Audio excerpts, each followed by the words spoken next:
మీరు ఆలోచించుకునేటువంటి పరిస్థితి అక్కడ ఉంటుంది. అంటే నిద్రలో లోపం ఉంటుంది. 12వ స్థానాన్ని గురువు చూడకూడదు. అంటే గురువు అంటే ఏమి, అన్ని విజ్ఞత కలిగిన వాడని అర్థం. ప్రశాంతంగా నిద్ర పడదు. 12వ స్థానంలో శుక్రుడు రాహు ఉంటే మంచి నిద్ర వస్తుంది. గురువు ఉంటే ఎక్కువగా ఆలోచిస్తారు. ఏ గ్రహం ఉన్నా సరే తత్సంబంధమైనటువంటి కలత నిద్ర అక్కడ ఉంటుంది. కాబట్టి మీరు ఇక్కడ వ్యాపారంలో పెట్టుబడులు, అనారోగ్యానికి సంబంధించిన ఖర్చులు, వృత్తిలో అభివృద్ధి కోసం ఖర్చులు లాంటివన్నీ కూడా మీకు ఉంటాయి.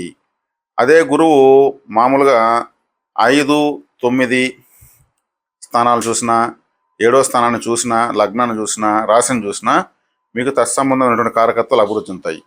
కాబట్టి ఇది మీకు ఖర్చుని, అభివృద్ధిని రెండింటిని సూచిస్తుంది. 8వ స్థానం దుస్థానం కాబట్టి ఇక్కడ శుభాశుభ మిశ్రమంగా గురువు యొక్క చూపు మీకు పనిచేస్తుంది. కాబట్టి ఇక్కడ ప్రయాణాల ద్వారా